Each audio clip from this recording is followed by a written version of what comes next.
우리는 어릴 때 요셉 이야기 많이 참 들었습니다. 그렇죠? 들었죠? 메인 스토리가 뭡니까? 이제 형들 이제 꿈을 막 꿨어요. 형들 앞에서 막 채색 옷 입고 막 자랑하면서 내가 꿈을 꿨는데 막 이러면서 형들이 뭐 별집단이 막 절을 해요. 막 이러면서 또 하고 해와 달과 별이 절을 해요. 막 이런단 말이다. 형들이 열이 받았어요. 이것은 내가 요놈을 어떻게 처리하지? 막 이러고 있는데 뭐 하여튼 애굽에 팔려가죠. 형들이 팔아 넘겨버립니다. 팔아 넘기고 또 종이 되고 감옥에 또 살기도 하고 그의 인내와 기도를 하나님께서 들으시고 그를 애굽의 총리로 세우셨다. 할렐루야. 이렇게 됐다라는 거예요. 항상 요셉의 포인트는 우린 뭐라고 생각합니까? 인내, 믿음, 뭐 기도 이렇게 생각한단 말이죠. 과연 요셉의 삶에서 성경이 말하고 싶어하는 바가 뭔가 오늘은 조금 다른 방향으로 우리가 좀 알아보고자 합니다. 여러분 요셉의 삶을 한번 가만히 한번 생각해 봅시다. 먼저 무슨 일이 일어났죠? 채색 옷을 입게 돼요. 아버지가 채색 옷을 유일하게 누구예요? 요셉한테만 입혀주게 됩니다. 야곱이. 그래서 신나게 자랑을 합니다. 그리고 꿈도 꿉니다. 꿈을 말하려고 싶어서 막 난리가 납니다. 입안에서 막 맴돌아요. 자기 꿈을 막 말하고 싶어가지고. 네, 그래서 결국 어떻게 합니까? 말을 해버립니다. 인간적인 생각으로 보면 만약에 그런 꿈을 꿨어요. 여러분들의 사리 판단한다고 생각해봐요. 그럼 어떻게 해야 돼요? 조용히. 그래. 내가 이런 꿈을 꿨지. 그래. 하고 꿈을 잘 간직하고 하나님의 뜻을 기다려야 하겠죠. 그런데 말입니다. 37장 여러분들 보시면 제가 한번 쭉 읽어볼게요. 요셉은 노년에 얻은 아들이므로 이스라엘이 여러 아들들보다 그를 더 사랑함으로 그를 위하여 채색 옷을 지었더니 여기서 이스라엘이 누구예요? 야곱이에요. 야곱. 그의 형들이 아버지가 형들보다 그를 더 사랑함을 보고 그를 미워하여 그에게 편안하게 말할 수 없었더라. 이게 편안하게 말할 수 없었더라 이 말이 뭐냐면 말하기 싫었다는 거예요. 말 섞기가 싫었다라는 거예요. 얘가 너무 짜증나니까 요셉이 꿈을 꾸고 자기 형들에게 그들이 그를 더욱 미워하였더라. 요셉이 그들에게 이르되 청하건대 내가 꾼 꿈을 들으시오. 우리가 밭에서 곡식단을 묶더니 내 단은 일어서고 당신들의 단은 내 단을 둘러서서 절하더이다. 그의 형들이 그에게 이르되 내가 참으로 우리의 왕이 되겠느냐 참으로 우리를 다스리게 되겠느냐 하고 그의 꿈과 그의 말로 말미암아 그를 더욱 미워하더니 요셉이 다시 꿈을 꾸고 그의 형들에게 말하여 이르되 내가 또 꿈을 꾼즉 해와 달과 11별이 내게 절하더이다 하니라. 네. 막 이렇게 화를 냈는데 또 꿈을 이야기한단 말입니다. 계속 끊기네요. 그죠? 끊겼다가 하다가 그러는 것 같습니다. 양해를 좀 구하고요. 그래서 이제 그런 꿈을 꾸고 나서 일이 꼬이기 시작하는 거예요. 형들이 구덩이에 가두다가 애굽에 가는 상인들에게 요셉을 팔아버립니다. 요셉은 죄를 졌습니까? 안 졌습니까? 사실 죄를 안 졌죠. 죄를 안 졌습니다. 아무런 죄를 짓지 않았음에도 불구하고 종의 신분으로 팔려가게 됩니다. 여기까지는 그러려니 한단 말입니다. 사람들이 그러려니. 근데 문제는 여기에 있다라는 거죠. 요셉과 보디발의 이야기가 이제 나오는 장면. 39장을 보면 이제 이런 말씀들이 우리가 잘 아는 말씀이 나와요. 39장 2절에 보면 여호와께서 요셉과 함께 하심으로 그가 형통한 자가 되어 그의 주인 애굽 사람의 집에 있으니 무슨 자가 돼요? 형통한 자가 돼요. 그리고 요셉이 누구랑 함께 있어요? 여호와 하나님과 지금 함께 하심으로 이렇게 나와 있죠. 3절에도 보면 이렇게 나와 있습니다. 그의 주인이 여호와께서 그와 함께 하심을 보며 이렇게 또 나와 있어요. 그리고 여호와께서 그의 범사에 형통하게 하심을 보았더라. 뭐하게 하심을? 형통하게 하심을. 지금 뭐가 두 번 나와요? 함께 하시는 것과 형통하게, 형통이라는 단어가 두 번 나옵니다. 이것이 핵심 포인트인 거죠, 사실. 하나님이 요셉과 함께하고 계셨고 요셉의 삶이 여호와 하나님이 함께 하심으로 말미암아 형통한 삶을 살았다라는 거예요. 그래서 이제 믿음으로 인내를 가지고 살았다 요셉이. 여기까지는 이제 형통한 삶이었다. 여기까지는 좋아요. 근데 문제는 형통한 요셉의 삶이 어떻게 되느냐 하는 거예요. 형통하다고 했잖아. 그럼 요셉이 어떻게 돼요? 이제 보디발 장군의 보디발 장군의 집에서 종으로 살 때 만약에 형통한 삶이었으면 다시 뭔가 이렇게 바로 국무총리나 뭐 그건 안 되더라도 뭐 좀 잘 먹고 잘 살게 돼야 되는데 어떤 일이 펼쳐집니까? 우리가 잘 알다시피 보디발 장군의 어떤 아내의 유혹으로 말미암아 그가 누명을 쓰게 되고 죄수로 끌려가게 되는 거예요. 23절 보면 이렇게 또 나와 있어요. 그런데 간수장은 그의 손에 맡긴 것을 무엇이든지 살펴보지 아니하였으니 이는 여호와께서 요셉과 함께 하심이라. 여호와께서 그를 범사에 뭐하게? 형통하게 하셨더라. 뭔가 이상하지 않습니까, 여러분? 만약에 그 종으로 갔다면 거기서 형통한 사람이라면 뭐 해야 돼요? 거기서 좀 더 나은 길로 가야 되는데 거기서 더 나락으로 더 밑으로 내려가요. 죄수가 되었어요. 근데 죄수가 되었는데 그 삶이 뭐라고 이야기하냐면 하나님이 함께 하셨다. 요셉이 형통했다. 이렇게 이야기하고 있는 거예요. 우리의 상식적 생각으로 이해가 됩니까, 여러분? 형통한 자의 삶이 어떻게 이렇게 될 수 있을까? 우리가 생각하는 형통한 삶은 무엇입니까, 여러분? 시편의 고백과 같이 시냇가에 심겨진 나무 아닙니까? 네, 가지를 쫙 뻗고 그 물을 다 먹으면서 어떻게 해야 돼요? 좋은 과실을 맺는, 열매를 맺는 그런 나무가 되는 것이 우리는 형통한 삶이라고 생각하지 않습니까? 그런데 오늘 요셉의 형통은 그저 종으로 그래도 나름 괜찮게 살다가 또 어떻게 돼요? 죄인으로 또 떨어지게 되는 그런 삶을 지금 성경은 무슨 삶이다? 형통한 삶이다 말하고 있는 거예요. 물론 우리는 지금 성경을 통해서 잘 알지만 죄임임에도 불구하고 그는 거기서 모든 살림을 또 도맡아서 치료하게 됩니다. 그런데 그 시절의 감옥은 어떤지 아십니까, 여러분? 여러분 지금 유럽에 가면 감옥들이 어떻게 되어 있는지 아세요? 모르죠. 뭐 다 유럽마다 다 분위기가 달라요. 근데 뭐 오스트리아인가요? 가면은 여러분 통유리로 되어 있습니다. 감옥이 다 독방인데 통유리야. 그래서 햇빛을 온전히 자기가 쐴 수 있어요. 너무 좋지 않습니까? 우리 집도 통유리가 아닌데. 네, 감옥이 통유리예요. 침대 있고요. 네, 독서할 수 있는 책, 완전 좋은 호화로운 어떤 호텔의 원룸 같은 그런 느낌이란 말입니다. 근데 2000년 전의 감옥은 집이 아니라 굴이었다고 그래요. 굴을 팠어요. 땅굴을 팠습니다. 그러면 여러분은 빛이 들어올까요? 안 들어오겠죠. 우리 영화에서 보듯이 횃불을 꼭 들고 다녔어야 돼요. 횃불을 꼭 들고 그 안에서 생활을 해야 되는 거예요. 근데 요셉은 그 몇 년의 시간 동안 햇빛을 뭐 별로 보지 못했던 거죠. 그 횃불만 들고 다니면서 그 감옥의 살림을 도맡아서 했던 겁니다. 형통한 자의 삶이 이랬다라는 거예요. 여러분 형통하고 싶습니까?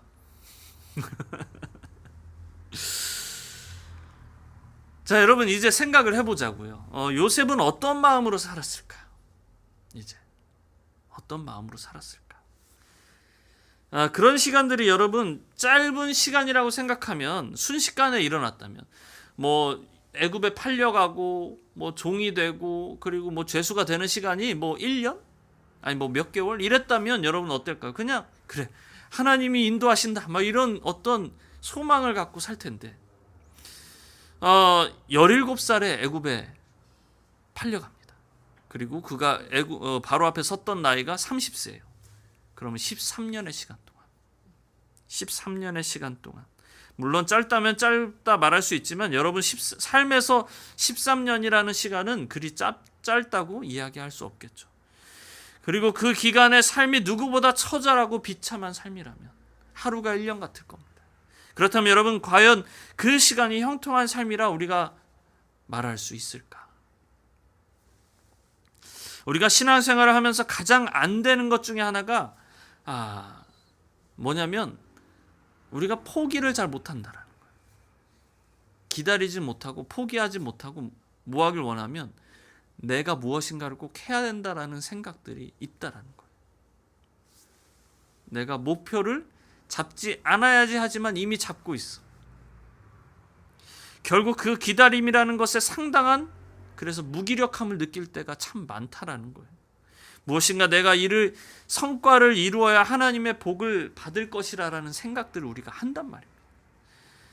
반대로 무엇인가 이루지 못했을 때는 내가 하나님의 복을 받지 못하고 있구나라는 생각들을 하고 있다라는 거예요. 그래서 어느 순간 우리는 그 성과라는 것을 얻지 못했을 때, 목표를 도달하지 못했을 때 많은 좌절과 또 패배감을 느끼고, 그것에 그리고 어떻게 돼요? 그것이 계속되면 그 패배감과 좌절에 익숙해져 간다라는 거예요. 그러면서 자연스럽게 우리가 뭐에 빠지게 됩니까? 우울감에 빠지게 되는 겁니다. 사실 그것이 사탄이 제일 좋아하는 방법이고 제일 잘 쓰는 방법 중에 하나라는 거죠. 내 인생에 원하는 목표를 이루어야 하는데 그것이 안 될 때 오는 그 우울감, 그것으로 나는 실패자, 좌절감을 계속 사탄은 나에게 심어준다라는 겁니다. 그런데 성경도 보면 우리가 실패자임을 끊임없이 말해주고 있어요. 우리가 할 수 없다라는 것을 끊임없이 말해줍니다. 우리는 연약한 존재라고 성경도 역시 말해주고 있어요. 우리가 그동안 봐왔던 아브라함도, 여러분 야곱도, 오늘 보는 요셉도 마찬가지입니다. 아무도 그가 스스로 무엇인가 잘 계획하고 올바르게 살아서 하나님의 사람이 된 것이라고 말하고 있지 않다라는 겁니다. 우리 지난 시간 야곱을 봤지만 야곱 어떻습니까? 정말 계획을 철저하게 세우려고 했던 사람이었어요. 근데 그 사람의 삶에서 결국 모든 것을 내려놓고 하나님의 자리까지 다시 오게 되는 거예요. 우리가 좌절하지 않을 수밖에 없는 이유가 바로 여기에 있다는 거예요. 우리의 목표가 아닌 하나님의 계획에, 하나님의 길에 들어선다면 하나님이 원하시는 그 길에서 하나님과 함께 세상이 알 수 없는 그 놀라운 하나님의 계획을 우리가 이루어갈 수 있다는 겁니다. 그것이 은혜고 축복이며 놀라운 하나님의 사랑이라는 것을 여러분 믿으시기 바랍니다. 그래서 우리가 누구를 봐야 된다? 내 목표와 내가 원하는 것을 바라보는 것이 아니라 누구를? 하나님을 바라보아야 한다라는 겁니다. 야곱같이 세상에서 무엇인가를 이루려 하기보다는 온전히 나를 주님께 맡김을 통해 하나님의 손길을 느낌으로 나는 비록 할 수 없지만 하나님의 인도하심을 충만히 누림으로 소망 없는 세상 가운데 소망과 기쁨을 가지고 살아갈 수 있는 저와 여러분 되기를 예수님의 이름으로 축원합니다. 사실 오늘 우리가 보고 있는 이 요셉의 삶은 야곱과는 참 많이 다르다라는 것을 우리가 알 수 있습니다. 보통 이제 창세기에서 이 네 인물을 놓고 이렇게 이야기합니다. 아브라함은 구원을 받게 되는 그 과정을 그린 그런 상황으로 보고요. 이삭은 하나님께서 보다 구체적으로 일하심을 좀 상징하고 있고, 그리고 야곱은 구원받은 삶의 모습, 즉 성화의 과정을 보여주고 있습니다. 구원받은 삶으로서의 살아가는 모습들을 보여주는 것이고, 그리고 요셉은 우리가 이제 영화의 과정이라 이렇게 이야기합니다. 여러분 야곱은 어떻습니까? 일이 참 많습니다. 일이 참 많아요. 뭐 하나 쉬운 일도 하나도 없습니다. 그런데 그런 인생 가운데 그가 하나님의 열심을 통해서 야곱의 연약함이 이렇게 다듬어져 가는 그런 과정을 보여주잖아요. 그래서 결국엔 그런 상황 가운데 하나님의 사람으로서 성장되어지는, 그것이 바로 이제 성화의 과정 이렇게 이야기하는 겁니다. 이에 반해 요셉은 어떠냐면, 여러분 요셉은 영화의 과정이다 이렇게 이야기하는데, 요셉은 스스로가 뭐 하나 계획한 것이 하나도 없다라는 거예요. 그냥 아버지가 채색 옷을 선물해줘서 입고 자랑했을 뿐인데 어디까지 가요? 죄수까지 가는 거예요. 종으로 팔려갈 만한 죄를 지은 적도 없고, 오히려 억울함을 가지고 또 어떻게 됩니까? 죄수의 신분으로 살아가게 되는 거예요. 그에게 어떤 원인이 있기에 이런 일들이 일어나는 것이 아니라 잘못이 없음에도 불구하고 고난의 길에 들어서게 되는 것입니다. 그리고 그 가운데 인격적인 연단을 경험하는 것입니다. 그리고 인격의 변화가 일어납니다. 아무 이유 없이 고통당하는 사람, 우리 성경에서 가장 대표적인 인물 누가 있죠? 뚜둥. 네. 욥이 있죠. 그렇죠. 욥이 있습니다. 욥과 세 친구가 그 42장이죠. 42장 중에 거의 대부분은 싸우다가 끝나. 욥기서 나중에 한번 우리가 보게 될 건데, 욥기서 보면은 욥과 세 친구가 싸워요. 주로 뭐로 싸우냐면, 욥은 그렇게 얘기하는 거야. 나는 아무런 죄가 없다. 그 친구들은 뭐라고요? 네가 무슨 죄가 있으니까, 네가 무슨 근본적인 문제가 있으니까 하나님이 너를 이렇게 벌하시는 것 아니냐. 너의 자녀들을 다 죽게 하시고 네 몸이 망가지고 아내가 떠나게 하신 것 아니냐라고 이야기하는 거예요. 그런 이야기로 갈팡질팡 막 싸우다가 이제 끝에 하나님이 나타나셔요. 하나님이 나타나셔서, 이건 뭐 제가 이렇게 해석하는 겁니다. 제가 하는 말로 이런 거죠. 네가 뭐냐 도대체. 너 뭔데 나한테. 이렇게 말씀하시는 거예요. 네가 천지만물의 어떤 이 과정을 네가 알아? 네가 자연의 섭리를 알아? 네가 뭘 아는데? 이렇게 말씀하시는 거예요. 그래서 욥은 결국 그 자리에서 하나님 앞에 무릎 꿇게 돼요. 그리고 이런 고백을 합니다. 내가 주를 귀로만 들었지만 이젠 내가 눈으로 주를 봅니다. 이렇게 고백하는 거예요. 그의 고통이 이제 진정한 하나님의 마음, 하나님의 성품까지 나아가게 되는 것입니다. 사실 욥은 의인이었다라고 욥기 1장에 나와요. 그런데 그의 삶을 하나님께서 송두리째 앗아갔어요. 그가 죄를 짓지 않았지만. 그랬더니 욥이 그 후에 뭐라고 고백합니까? 내가 귀로만 주를 들었는데 이제는 내가 눈으로 주를 봅니다. 그의 인격의 변화가 일어나는 것이죠. 여러분, 우리의 인생이 욥이나 요셉과 같은 아픔을 겪진 않았습니다. 처절한 고통은 여러분들 깜빵에 갔어요? 아니잖아. 여러분들 뭐 가족이 모두 다 이렇게 죽었습니까? 아니잖아요. 우리가 그런 아픔을 겪는 것은 아니지만 우리에게도 동일하게 하나님께서 때로는 알 수 없는 아픔을 우리에게 허락하신다라는 겁니다.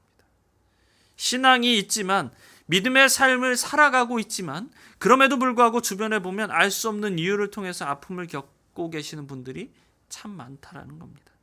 육신적으로, 또 정신적으로, 관계적으로, 또 가정 안에서. 그런 일들을 우리가 어떻게 바라봐야 하는 것인가? 물론 다 그런 것은 아니지만 진정 하나님께서 만지시는 과정임을 깨닫고 하나님이 원하는 자리로 우리가 나아가야 한다라는 겁니다. 구원의 감격을 넘어서, 성화의 과정을 넘어서 무슨 과정으로? 영화의 과정으로 나아가야 한다라는 겁니다. 그래서 결국 하나님의 성품, 그 자리로 우리의 인격의 변화를 통해서 그 자리까지 나아가야 한다라는 겁니다. 여러분, 요셉을 봅시다. 오늘 본문 시편에 이런 고백이 있습니다. 18절 보시면 그의 발은 착고를 차고 그의 몸은 어디에 매여 있으니? 쇠사슬에 매여 있으니. 여러분, 그가 쇠사슬에 매여 있다 말하는데 몸 여기에 보면 1 이렇게 각주돼 있습니다. 각주돼 있고 몸하고 뭐라고 써 있냐면 혼이라고 써 있어요. 혼. 성경에 나와 있죠. 혼이라고 써 있습니다. 원어 성경에는 혼이라고 나와 있는 거죠. 혼이라고. 그냥 몸만 힘든 것이 아니라 요셉의 인생이 정말 전적인 괴로움 중에 있었다라는 것을 지금 시편은 말하고 있는 겁니다. 이것이 무엇을 말하는가? 아까 이야기했지만 인간은 언제나 자신의 이익을 따라가서 살아가기 마련이라는 겁니다. 그리고 그의 자신의 몸과 마음이 편한 대로 살기를 원해요. 그런데 예수를 믿는 사람은 조금 다릅니다. 자신의 몸과 마음을 따라 사는 것이 아니라 무엇을 따라? 말씀대로 살려고 한단 말입니다. 그러면 어떤 일이 생깁니까? 아파요. 그리고 뭐합니까? 발버둥 칩니다. 괴로워서 울며 기도하기도 하고요. 비명을 지르기도 하고요. 주님 괴롭습니다. 세상 살기 참 힘듭니다. 주님 뜻대로 사는 게 쉬운 일이 하나도 없습니다. 네, 다영 목사님하고 맨날 이런 농담하는데 쉬운 일이 하나도 없습니다. 이렇게 맨날 고백하는데요. 쉬운 일이 하나도 없어요. 근데 사실 여러분, 이것이 증거고 소망이라는 거예요.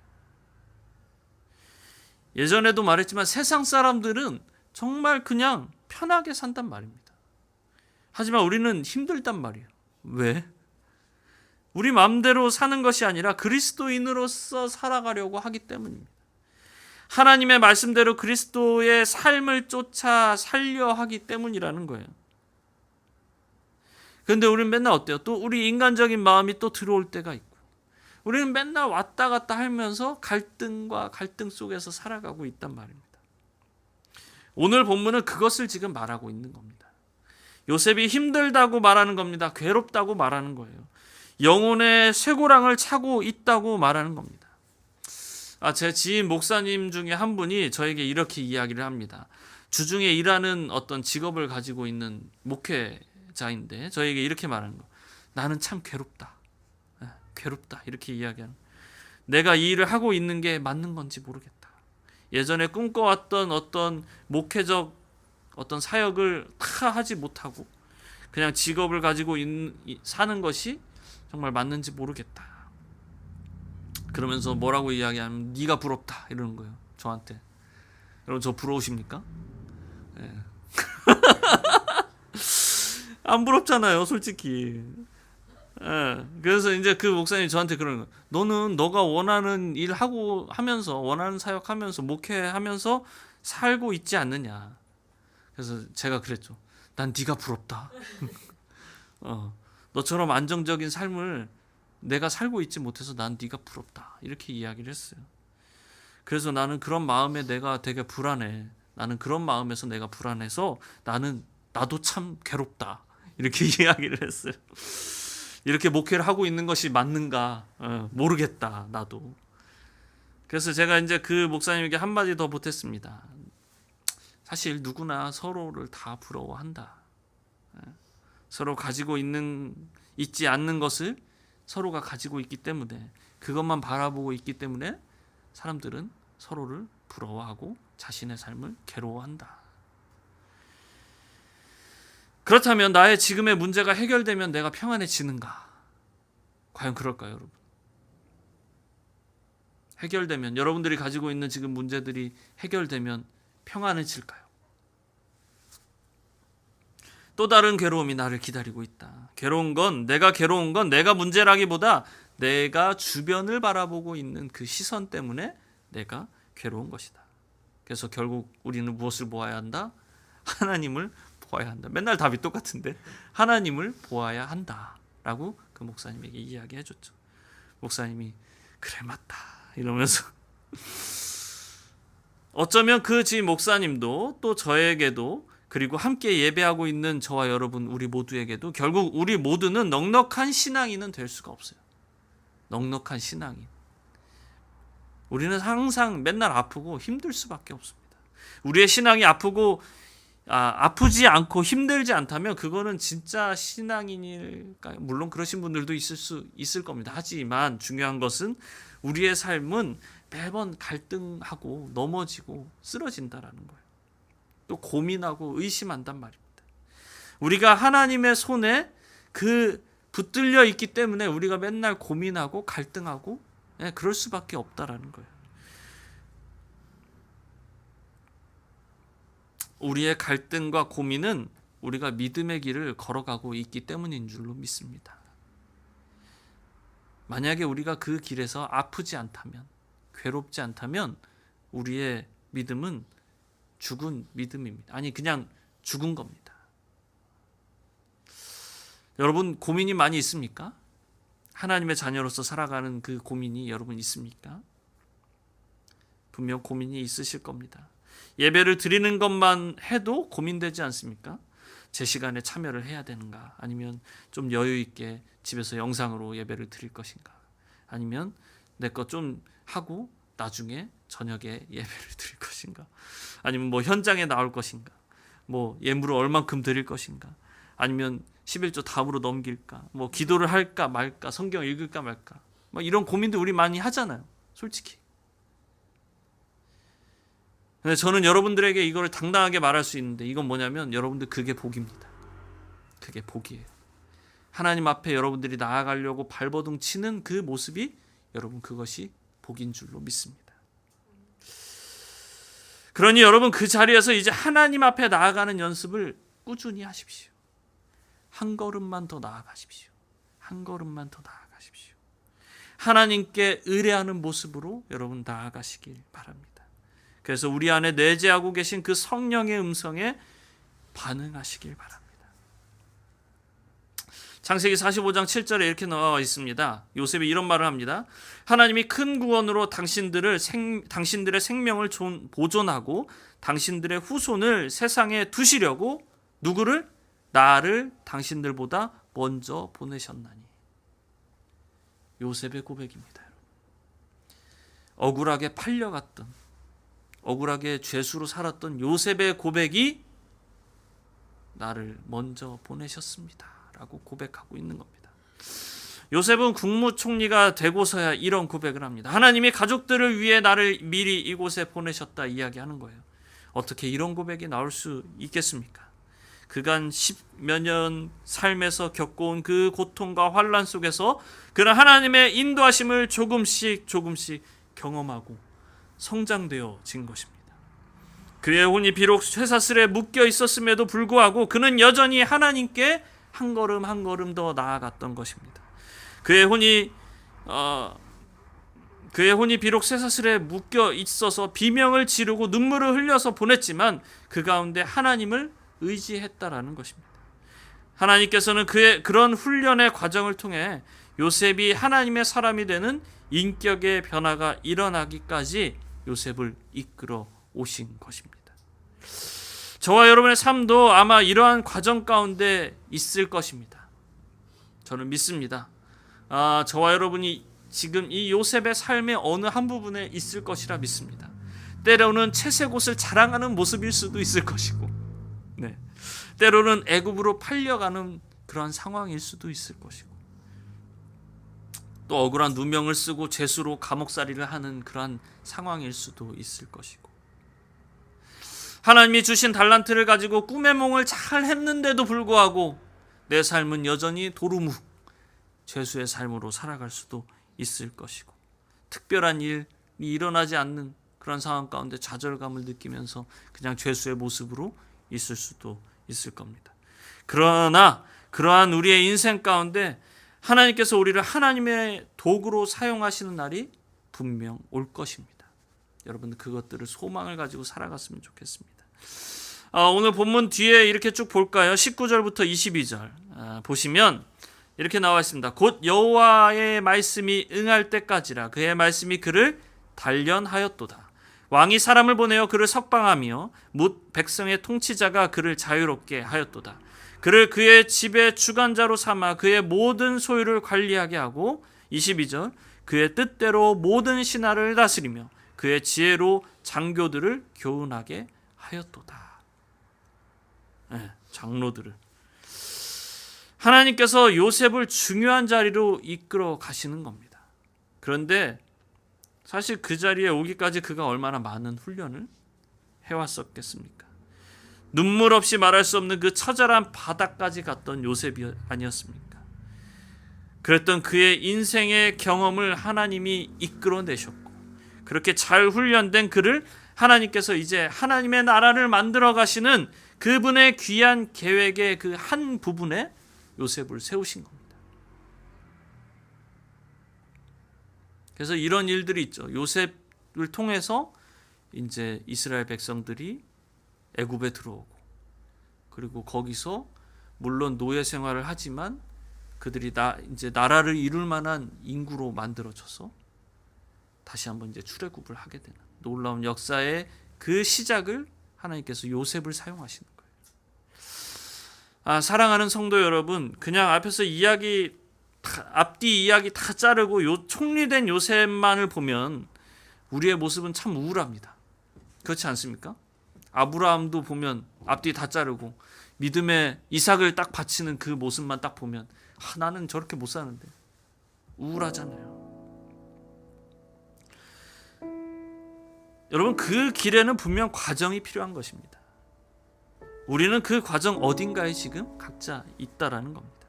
그러니 여러분 소망을 가지십시오. 여러분의 삶의 고통이 소망이 된다라는 사실을 여러분 믿으시길 바랍니다. 그리고 마침내 우리가 하나님이 원하는 사람이 되는 날이 올 것입니다. 그때 하나님의 사람으로서 하나님의 일을 온전히 감당하는 날이 올 것입니다. 우리의 구원의 완성이 이루어지는 날이 올 것입니다. 우리는 그 날까지 이 길을 걸어가야 합니다. 빌립보서 1장 6절에는 너희 안에서 착한 일을 시작하신 이가 그리스도 예수의 날까지 이루실 줄을 우리가 확신하노라. 아멘. 이것이 바로 성경의 약속입니다. 우리의 삶을 여러분 그분께 맡기십시오. 그것은 그저 아무것도 하지 말라는 이야기가 아닙니다. 그냥 기다리고 있으라는 이야기도 아닙니다. 우리가 할 수 있는 최선을 다하되 다만 그저 그 과정이 내가 원하는 것을 채우려 하기보다 그분께 먼저 의뢰하고 그분의 뜻을 구하며 나아가야 한다라는 것입니다. 여러분들, 내 마음을 챙기려 하기보다 주님의 마음을 먼저 바라보셨으면 좋겠습니다.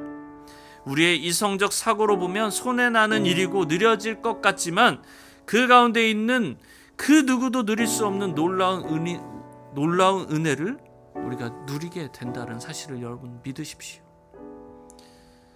요셉과 같이 비록 그 삶이 고통이 가득하더라도 그저 괴로워하고 낙담하는 것이 아니라 그 고통의 과정 가운데 우리가 잘 성장하도록 열심으로 인도하고 계시는 주님을 바라보며 내 인생에 그분의 손길을 바라보며 소망을 갖고 살아가는, 그래서 성화에서 영화로, 영화에서 하나님의 성품을 온전히 소유할 수 있는 하나님의 사람이 되는 저와 여러분 우리 모두가 되기를 예수님의 이름으로 축원합니다.